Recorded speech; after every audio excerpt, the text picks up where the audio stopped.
start, folks. We're running slightly late, but welcome everybody. Those of you who don't know me, I'm Andrew Reynolds, and today I am wearing the hat of Chair of City Architecture Forum. Before we start talking about City Architecture Forum and Chris give us his views on the city, I just want to do a plug about Temple Bar. Some of you know the story already, but Peter's not in the room now, it's typical. Peter Murray and some of us have worked for many months through COVID on getting this place up and running as the new home of the Architects Company. You'll see after our talk today, we have a lovely room next door. I'm supposed to be selling this hard, which seats 12 to 14 people. You can do candlelit dinners, views of St Paul's and stuff like that. So if you don't know about it, talk to Grant afterwards. Anyway, that's the plug on the sale. My great pleasure to welcome Chris today as Chair of Policy and Resources, so the de facto Chief Exec of the city. So he is the man, literally. Oh, Peter, I've just given you a plug, but you weren't here. So. Sorry. It's Peter Murray. Temple Bar is his idea. So yes, Chris. Chris, in my mind, is a great friend of the built environment profession. He's had a 43-year career in 42. 42. Sorry, that's 43 is mine. Deputy Chair Planning, Sheriff, Deputy Chair Policy and Resources, Chair of Policy and Resources. Anything I've forgotten? No. No. Hold on. He's the glue in the city, I think. So it's great that we have him here today to tell us all about his views of the city for the next 5 years. He's going to talk for about 20 minutes, and then we'll have a kind of Q&A, and then we'll go for a drink. So without further ado, Chris. Sounds good. Thank you. Thank you very much, Andrew, and a very good evening, ladies and gentlemen. Lovely to be here. I should just correct one thing Andrew said. He described me as the Chief Executive of the city. I'm not really the Chief Executive. In fact, if the Chief Executive of the City Corporation was here, he'd be very unhappy to hear I'd just taken his job. As Chairman of the Policy Committee, I'm an elected politician, and as such, I am the de facto political leader of the City Corporation. I'm more the de facto political leader of the City Corporation. You know, the Lord Mayor is the civic head of the corporation and serves for 1 year. I'm the political leader of the corporation, and if my colleagues so decide, I serve for up to 5 years as policy chairman. And it's great to be back amongst the City Architecture Forum, Andrew, again this evening. Lovely to have the invitation. I used to speak to you once or twice, certainly when I was planning and transportation chairman, and it's great to be in this headquarters of the Architects Livery Company. My first visit, I'm hugely impressed. What a super facility, and the history of this, of course, is so very special. So the title of this evening's discussion that I was asked to lead and talk about is the city, the next 5 years. And a wise person once said, I can predict everything except for the future. And it's a saying which has proven even more astute in recent weeks when you look at the economic shenanigans, I think is perhaps a kind word, that's been going on a little bit upriver. And you know, we in the city, I want to outline this evening what I think the major challenges are for the city over the next 5 years, my priorities for the City of London Corporation as the policy chairman and the wider square mile, and particularly how both areas pertain to our built environment. Now, over the next 5 years, I would say that the square mile's key challenge can be distilled into one word: competitiveness. And I say that because in a post-Brexit, post-pandemic world, we have to compete as the City of London on the global stage. We have numerous global competitors, from New York to Hong Kong, from Amsterdam to Singapore. And we want to take our position. My colleagues or some of my officers say to me, as a world-leading financial and professional services centre, I say, as the world-leading financial and professional services city in the world.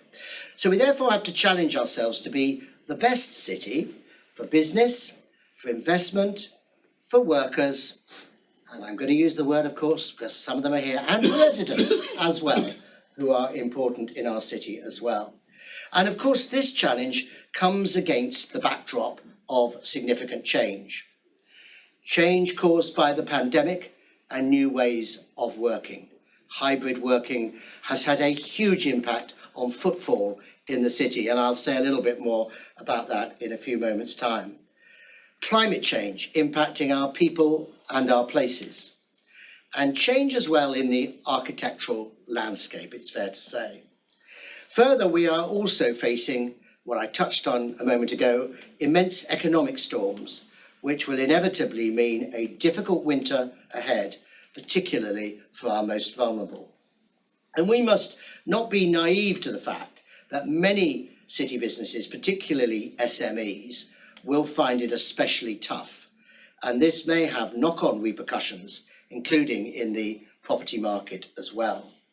So against such challenging conditions, the need for the city to adapt is more pressing than ever.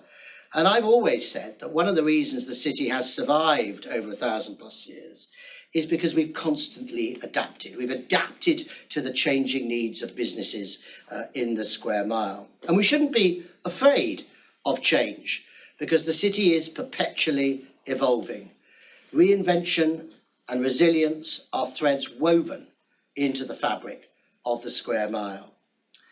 And remember, ladies and gentlemen, that the city's continual evolution is the reason that our architectural heritage is so rich and diverse.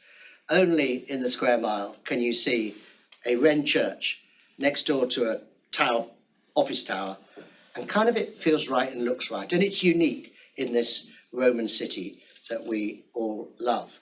I mean, take the Lloyd's building and Number 1 Poultry, both now listed buildings which came through change, both at the time contentious. So if I may, I'd like to talk about the steps we're taking at the City Corporation to strengthen the square miles built environment sector and my aspirations for the city to adapt to our new circumstances that we now find ourselves in. Now, within this overarching competitiveness ambition I've talked about to be the best city possible, I have worked out 3 key priorities during my 5 years as policy chairman, which I hope, if we succeed, will secure the square mile's future.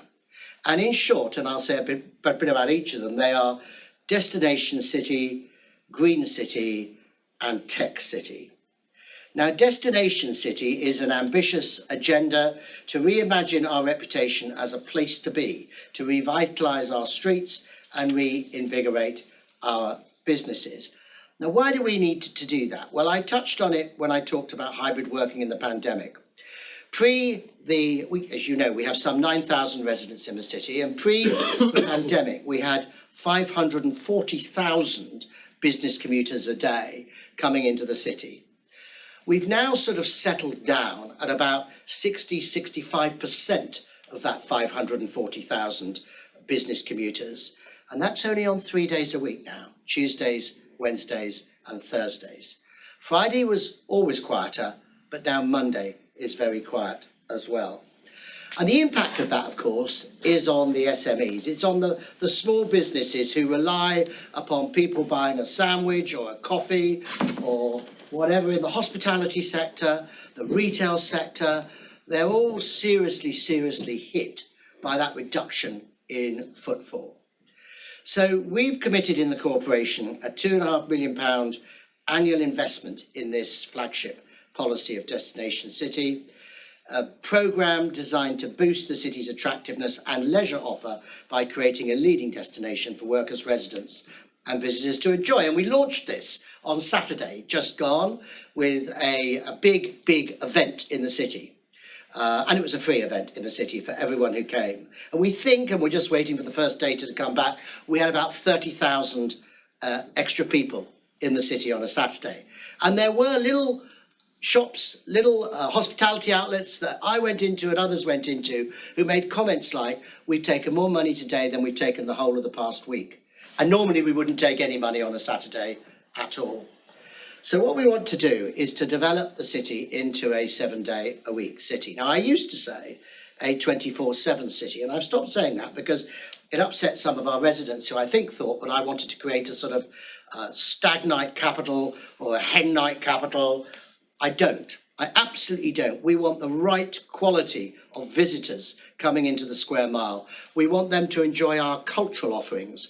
We want them to enjoy our hospitality and our retail offerings. But we don't want trouble. We don't want people coming in abusing this beautiful city of London, either for our residents or for our workers. So one of the problems I had when I was chairman of planning, and I was always trying to get bigger retail opportunities coming into the square mile, was that they would say to me, but Chris, it just doesn't work because, you know, you're a 5-day-a-week city. You close at the weekends effectively. And for us to have a business plan to make money, we need you to be 7-day-a-week. And it was always a chicken and an egg discussion, because I would say to them, well, you come in and open up and I'll get the visitors in. And they'd say, no, you get the visitors in and we'll come in and open up. So what this is about Destination City is about bringing people in, bringing tourists in, particularly from the American market. You know, when they come in at the moment, I always say the City of London is, in a way, the best kept secret in London as a whole. Because where do tourists actually go? They go to the West End because of the theatre and the shopping. They go to Knightsbridge because of the shopping. They go to Kensington because of what they perceive to be the cultural down there in the way of the museums, etc. But they rarely think of the square mile. Because if they think of the square mile, they might think of St Paul's Cathedral, they might think of the Tower of London, even though it's just outside our city boundaries, they might think of the Monument, but they're struggling after that. And yet there is a rich and diverse heritage in our Roman city, which we should be proud of exploiting and showing off to the world and attracting people into the square mile.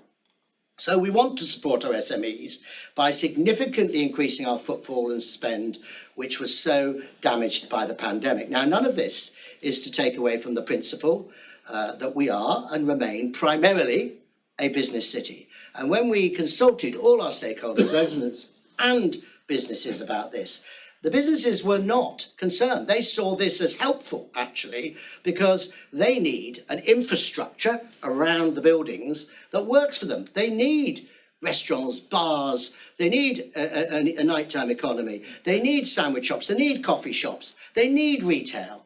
All of that stuff's important to having a vibrant and a thriving city. And it's that vibrancy, which the city used to have, I would argue, pre-pandemic, and which we do not have today, that I want to bring back into the square mile over the next 5 years. So we hosted that Destination City launch event on Saturday, but of course Destination City isn't about events. It was an event to launch it. It's about a sustained campaign to increase footfall and increase spend and to slightly diversify the economic base upon which the city has always relied historically. We worked with a BAFTA-winning producer called Coney and over 30 independent theatre companies and 200 performers, and it did bring the city to life last Saturday. We made some mistakes. It wasn't perfect. There were bits that weren't as vibrant in the city as I'd like them to have been, but you've got to start somewhere. We only came up with this in May, so I don't think we did too bad to launch it last Saturday. So if you weren't able to make that occasion, rest assured that it is only the beginning. We will be doing other things going forward. It's about transformation. It's not about just events. Our focus is on creating a whole new leisure proposition. One that animates our unrivaled heritage and history, as I say, one that celebrates our world-renowned arts and culture. We have amazing culture and arts in this city. A brand new Museum of London moving to Smithfield. The Barbican Centre, which 40 years on now needs updating and enlivening, but which is a fantastic arts centre in the whole of Europe. The Guildhall School of Music and Drama. And there's so much more that we can do in terms of culture, which, in my view, a culture mile rests alongside a business mile. Those two go together. So I do believe that this vision for an economically diversified square mile, one that seeks to recover the lost footfall and spend by using the assets of our past to protect our future, will help to secure the square mile as a world-leading city, as I say, for our residents, our workers and our visitors.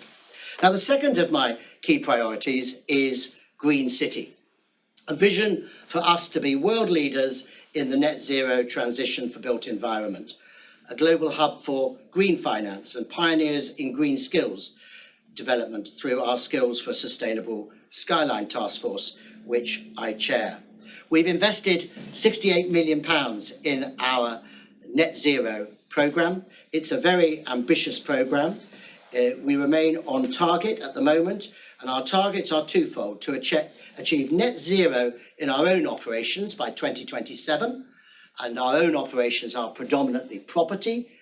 We are the biggest single freeholder in the square mile, and we are one of the very big freeholders in the West End. You know, we own, many people don't realise, we own great swathes of Bond Street, great swathes of Tottenham Court Road, and we want to get all our own operations net zero by 2027. And we want to be net zero in our value chain by 2040 and net zero in the square mile by the same year. Now, we can't necessarily guarantee the whole square mile being net zero, but we can work with partners, we can help SMEs, we can help big businesses, we can help to create net zero, even just doing simple things like the light pollution in this city, which is an outrage still, in my opinion. We should be able to reduce nights on all night in buildings. It's unnecessary, and we need to campaign, and I believe we need to campaign to stop that. So our net zero ambitions are moving from a commitment to delivery, and I would argue that our climate action strategy is working. We recently published figures showing that our annual carbon emissions and overall annual energy consumption have been cut by 31% and 21% respectively since the 2018-19 financial year. And given that construction and maintenance of our existing buildings accounts for 23% of UK emissions, our built environment is key to our net zero ambitions. And the city is leading the way in setting a clear framework for how developers should look at a sequential approach to development, exploring where we can, maximising the retention, retrofit or reuse of building fabric and its embedded carbon. It's not always going to be possible, but it will be much more of a focus for the Planning Committee in the years to come as to, have you looked at, have you examined, can you justify why this building needs to come down and be replaced by a new building? Look, we in the corporation, as some know in this room, are already under challenge on that on London Wall West. We believe that we have done, through our consultants, a thoroughly independent assessment of maintaining that building, and actually it just doesn't work in the long term.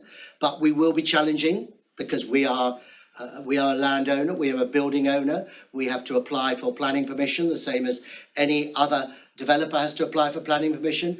We've got to challenge consistently to see where we can maintain buildings where we can. And our new draft planning advice note, developed in collaboration with experts, architects, developers and residents and other stakeholders, creates an important framework on whole life carbon. A huge amount of our planning officers' casework today is actually the retention and retrofitting of existing buildings, with buildings such as 100 Liverpool Street and 81 Newgate Street showing what is possible.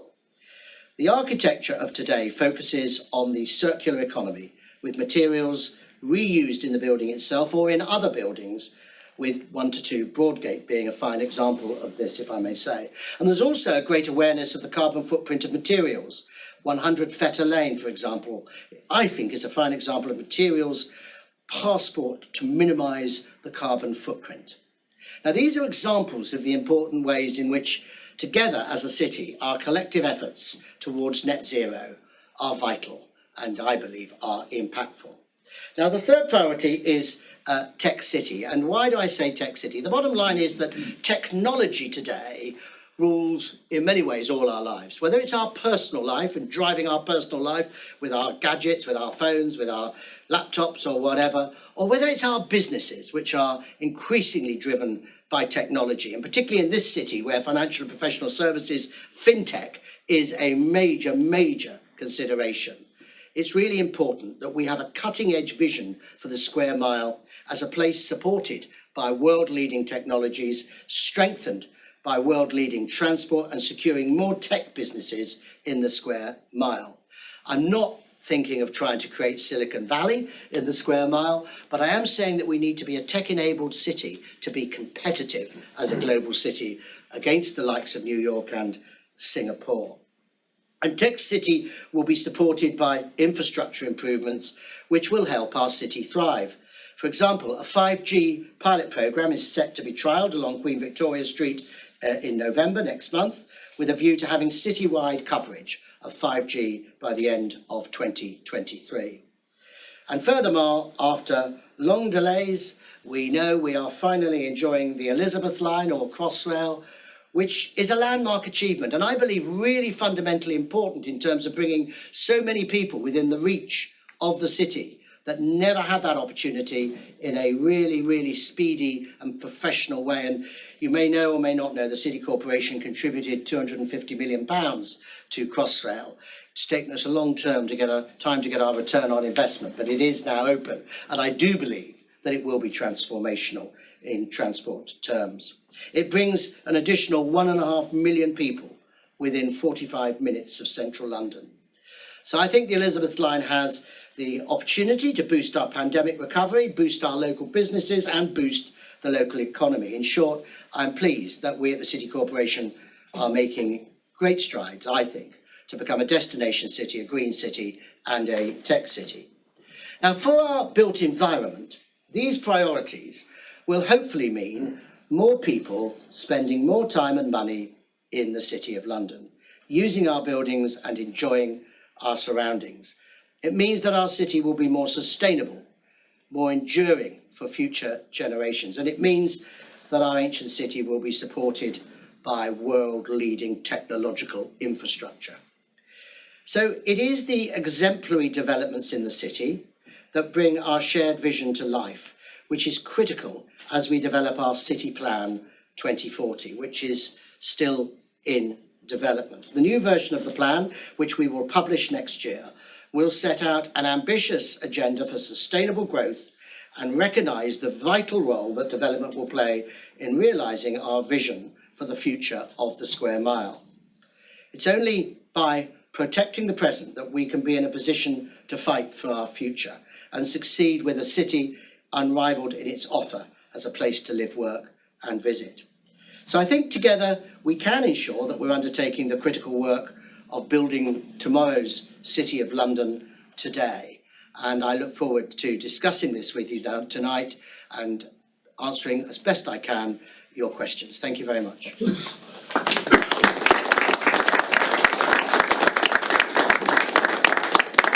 Thank you, Chris. We'll just keep this very simple rather than me stand up and answer the question. Chris, first thought, we've talked about new buildings, old buildings.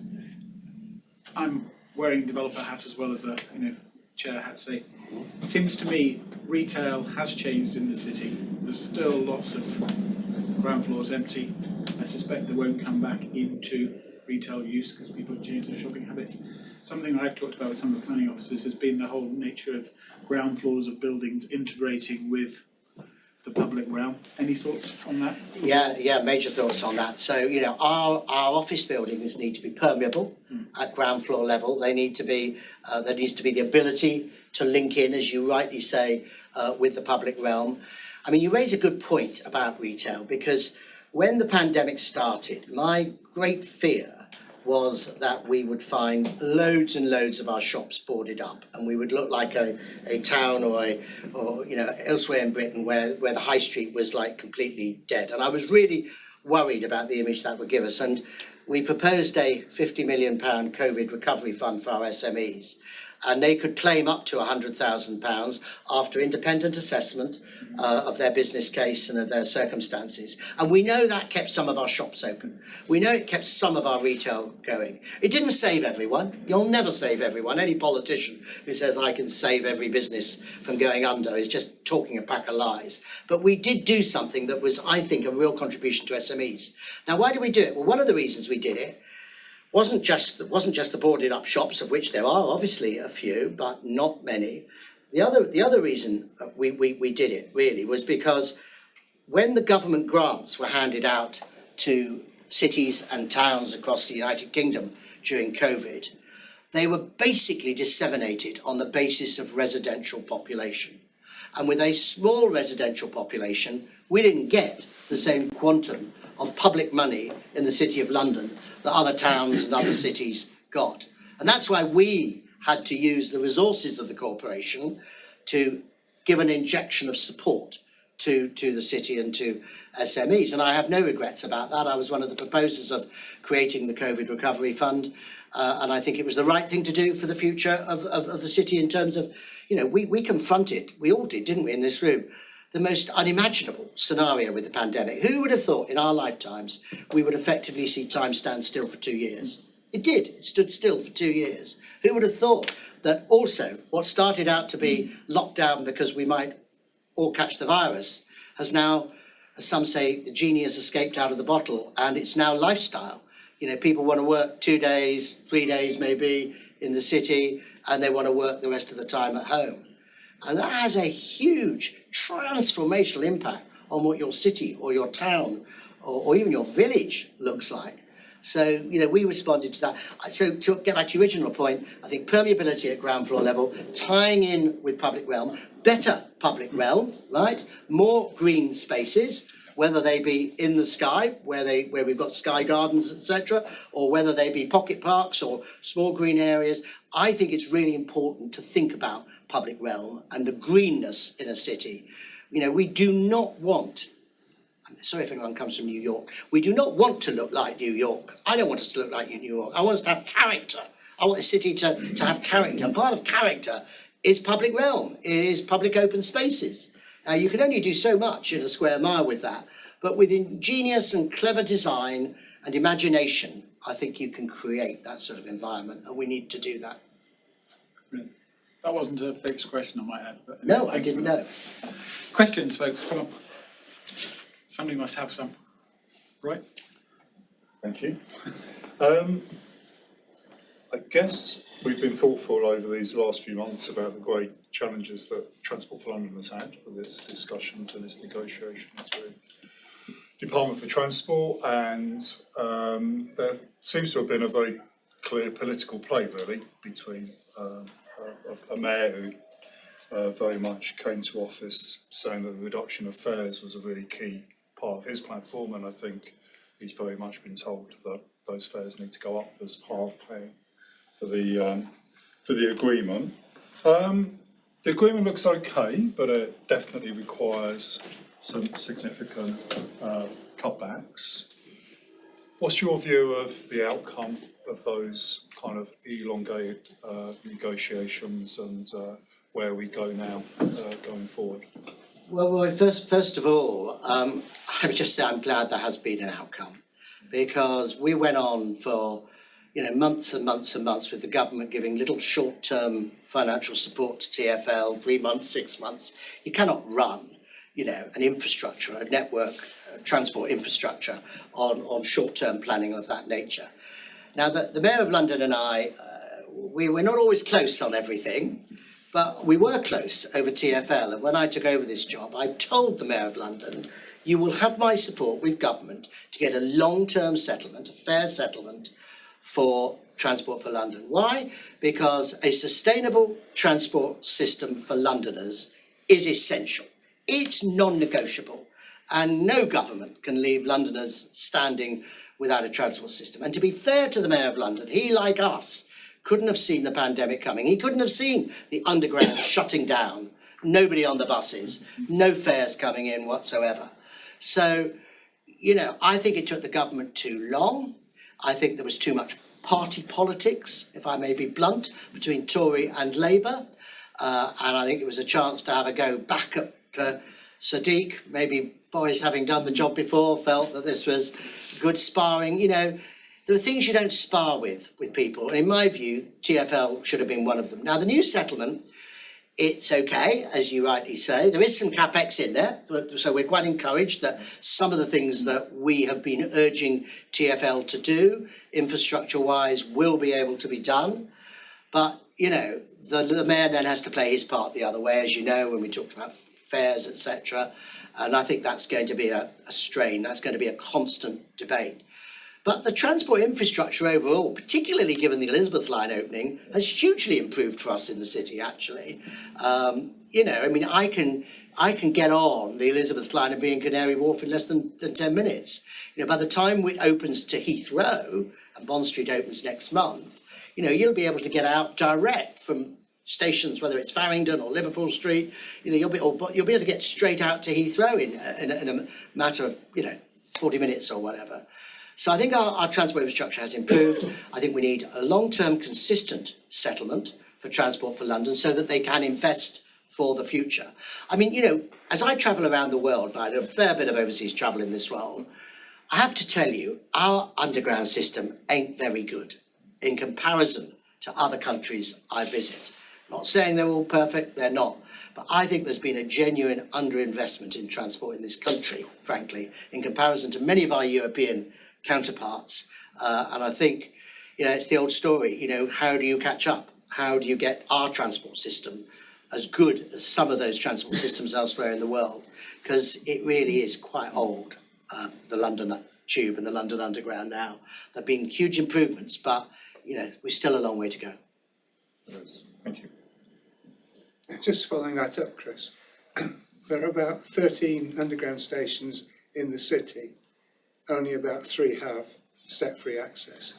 And Destination City isn't going to bring a lot of people into the city or increase the number coming into the city recreationally if they can't get out of the tubes. And, you're supposed to have a development policy which requires developments near undergrounds to provide step-free access, but you don't do anything about it. Well, Fred, let me say I agree with you that we do need step-free access. We should be allowing everybody who we want to attract into the city to have the same benefit of step-free access. We haven't got there fast enough. I accept that criticism. I don't accept there's not a will or a wish to do so, but I don't think we've possibly given it the focus and the priority that maybe we should have done. And I think step-free access is something we should be encouraging because, if we want to bring people in, they come in all different ways, they're coming in all different people, and we should treat them all fairly, equitably. And only step-free access in all our stations will have ever achieved that. Now, and I know, Fred, we aren't going to do that tomorrow. It's not going to happen tomorrow, but we can commit to it and we can try to make it move forward faster than it has. So I kind of take the criticism, but what I don't take is that there's not a will to do it. I think there's a will to do it, but I don't think we've been making it happen. Can we use the SIL money to help that? Well, we can actually. SIL money can help with that. And there's 56 million, as you're probably aware. There's a lot of SIL money, which, we have to remember, SIL money is not our money. It's effectively, it is if we spend it to enhance our community. If we don't spend it, we have to give it back to you developers. And there is, holding a lot of SIL money is not a good thing. We've held far too much SIL money for too long. Stationary, Yeah. Well, there you go. That's the answer to that question. Yeah. So, Nigel. Hi, I've got a couple of questions, if I may. One, I think it's an interesting photo up there, looking through the square mile and into Canary Wharf, and I wondered if you could just talk about the relationship between the square mile and Canary Wharf in terms of competition and collaboration. And the other question was, you talked very interestingly about the next 5 years. I wonder if there are plans which look further ahead, perhaps to 50 years' time, or a longer timescale in some sense. Okay, so let's try and deal with both of those. Let's deal with Canary Wharf first of all. So if we go back to the beginning of why Canary Wharf really came about, it came about because the administration and the officers in the City Corporation at the time basically wouldn't allow tall buildings. And so banks who wanted tall buildings were told you can't have them. Before I was involved in the corporation, but that's how it was. It's strange, isn't it, when you look at the city skyline today and think that, we wouldn't allow tall buildings to look at the skyline today. And so Canary Wharf opened up. And at the time, we were given 2 opportunities, the corporation. I think many people know this. We were given an opportunity to go in and be 50-50 stakeholders in Canary Wharf. And we said, oh, no, that's not for us, not for us. And we said, rather sarcastically, it'll never work anyway. Well, how wrong could we have been?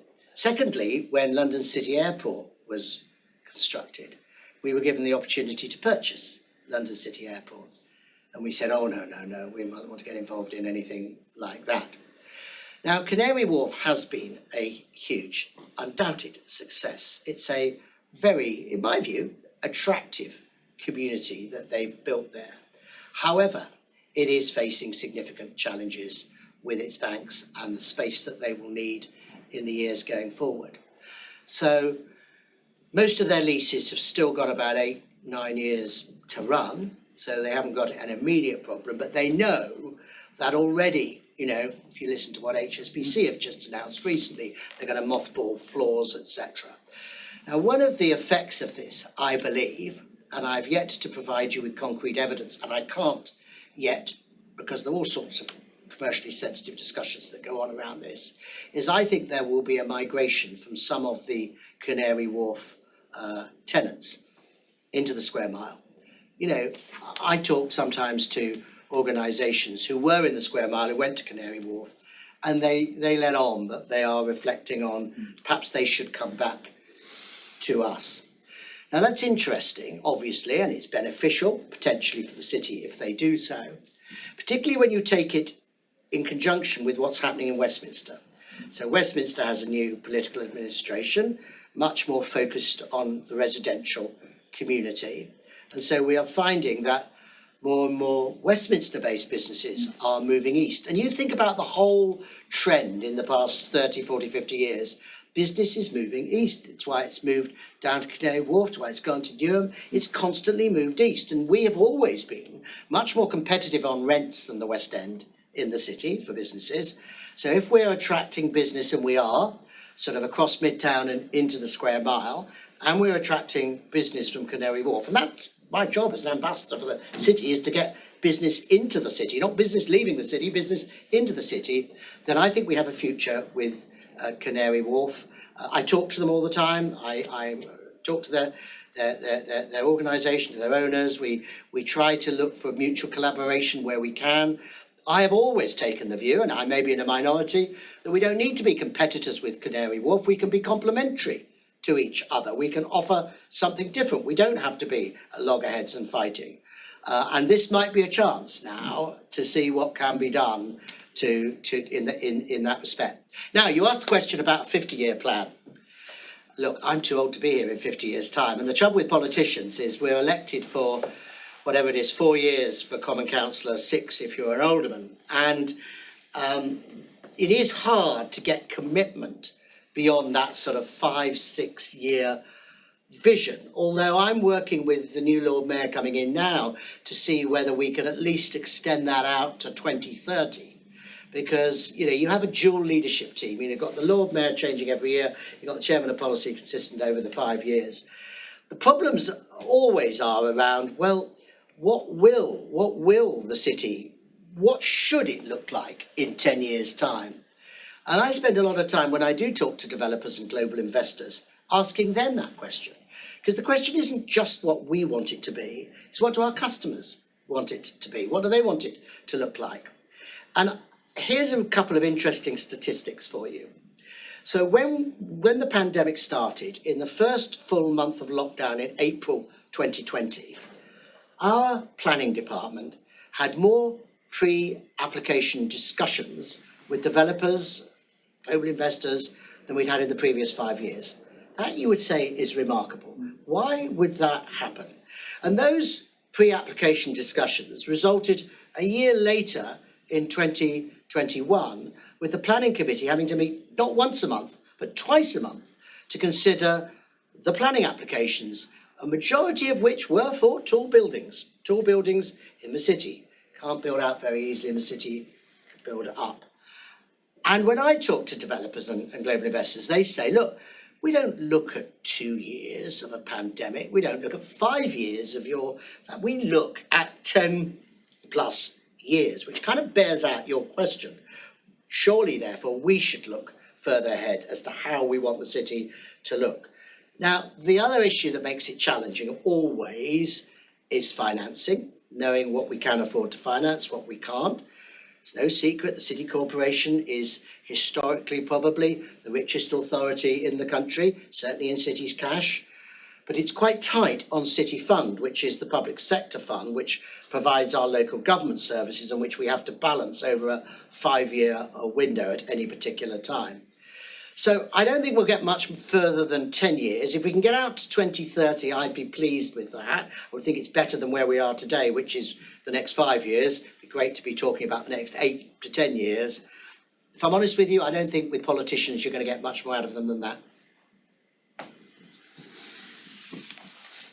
Right. So I thought it was interesting the way you've talked about the city being a destination and people coming to the city from outside. And one of the effects of lockdown is actually people stayed at home or within their home district instead. And I wonder, especially like you said, comparing to Canary Wharf as well and what they've done there, how you see residential sector in the city? And do you think it would be beneficial actually having more people living here? And then that would mean that, you know, you would be more of a 7-day-a-week city, and how you see the mix changing over the next 5-10 years? Always good to ask me a controversial question. So the debate over residential versus business is a long-running debate, and there are very strongly held views on both sides of the argument. So I can only share with you my views, and some people in this room know them already. When I was chairman of planning, I never believed in, and I still don't believe in, what I call pepper potting residential development around the square mile. Why? Because I still believe primarily we are a business city. We welcome our residents. They are important to us. I am trying to do a reset with residents. It's really, really hard because we haven't always helped ourselves with our consultation with residents, with our relationship with residents, and it's delicate. It's always delicate around planning, hugely delicate. But I don't believe that we are fundamentally a residential city, and I'll tell you for why. Our biggest challenge in housing terms, really, in the city has always been for affordable housing for young professionals who at the moment, you know, work in the city but have to live out on the edge of the M25 in house shares, maybe 4 to a house. People said to me, well, if you don't need all these office buildings you're building, you can convert them into housing for those people. But that won't create affordable housing. What that will create is very expensive luxury properties, most of which will be snapped up, in my view, by global investors, left unoccupied for a very large chunk of the year. And that is not what I personally want the City of London to look like.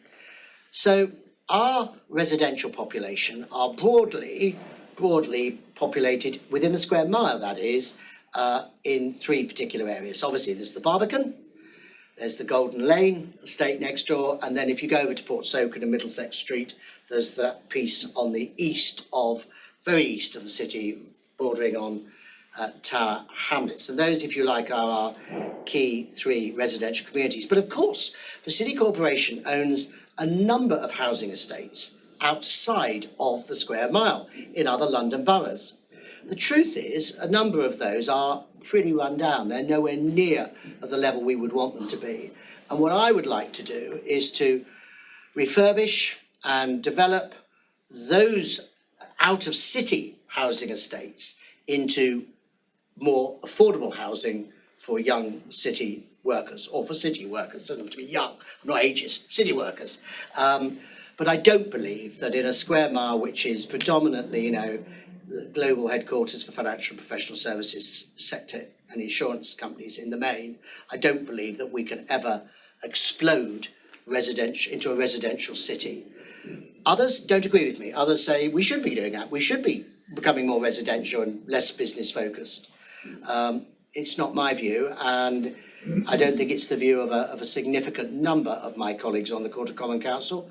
Not all of them. Some of them do believe we should be completely residential, and that frankly our focus should be on spending everything on residents and nothing on promoting ourselves as a business city. I fundamentally disagree with that view, but that's only my view. Maria, sorry. Hi, so I would like to ask a question kind of touching on the public realm comment that was made at the beginning and destination city. So the square mile has limited open public spaces that are large enough to hold a big gathering. So what do you think is the role of seeing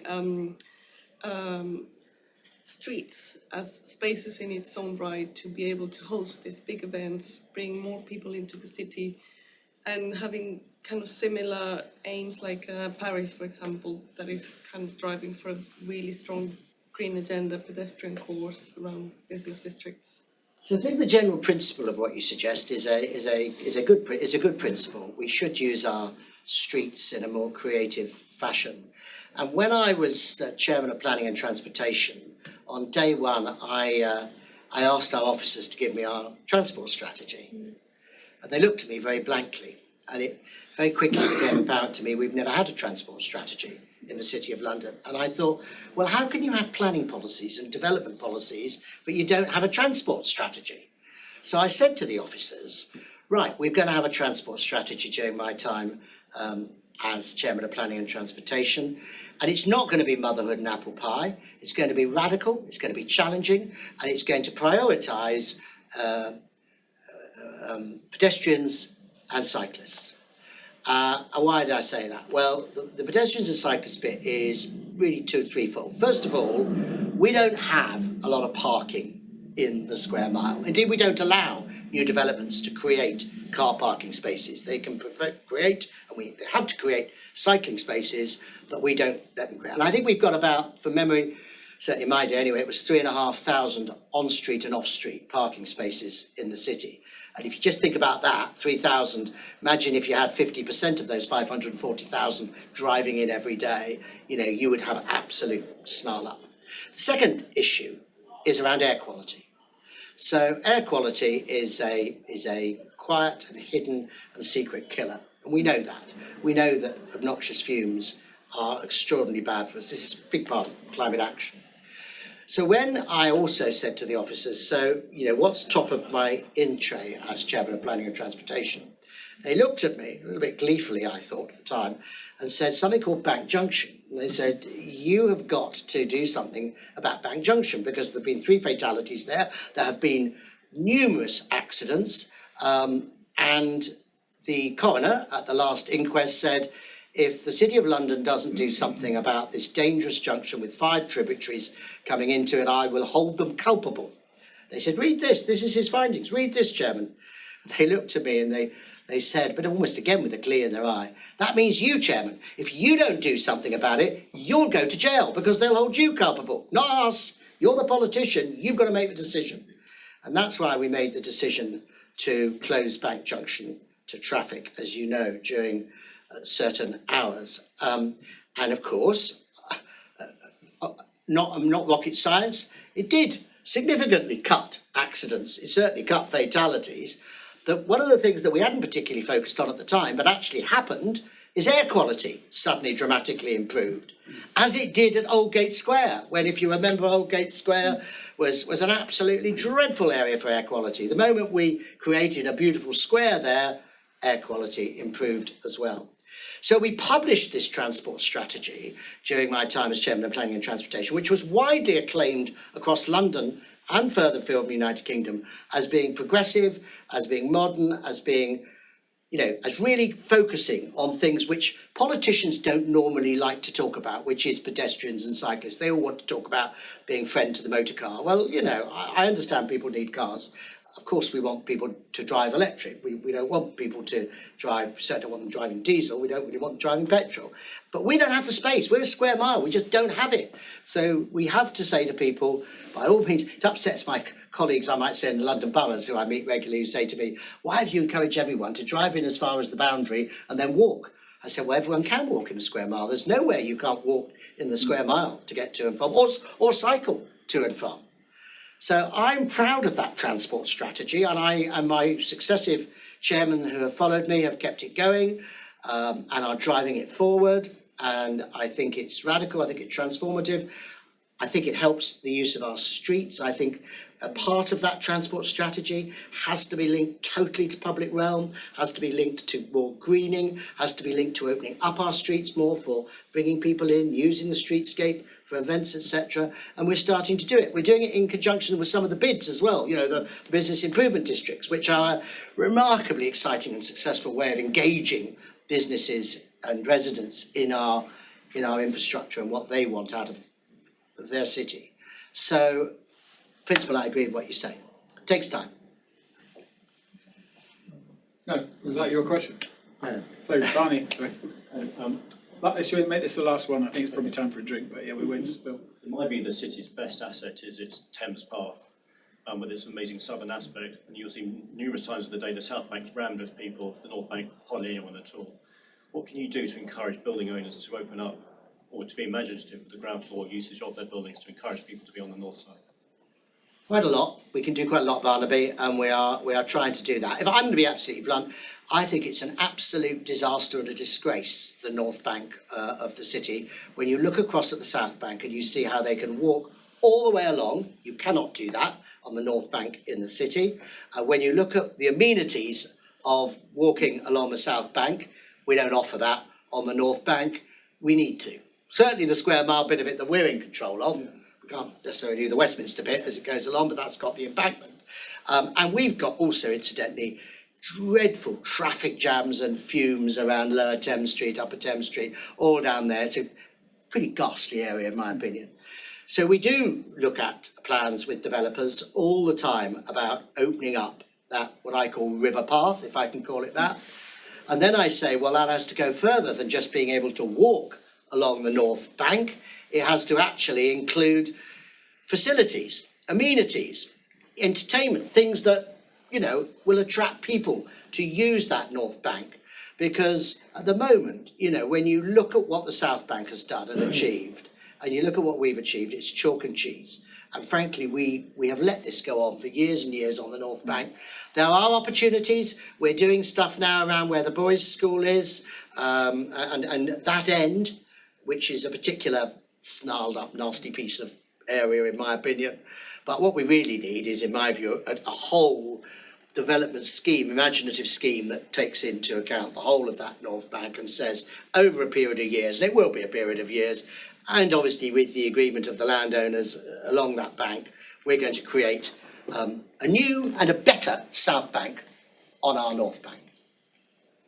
Brian, you have an idea? That's for another day. Chris, thank you very much. Can I just say that we have developed the boardwalk from Blackfriars to the Tower. Yep, that's true. We've had the support of That's true. the Tower of London, Yep.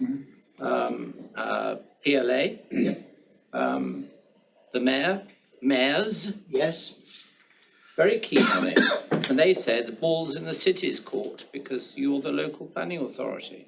And although 8 or so years ago we had lots of high-level meetings with your officers who've nearly all moved on since, we've had no take-up. Now, dear Michael Welbeck, past master of this company, That's right. like me, he said what you need is a political champion on the Court of Common Council. So I'm going to volunteer you, sir, and I'll have a quiet word later. Okay. Well, Barney, well you done know, on that question. I mean, what a great point, and it's always good to feel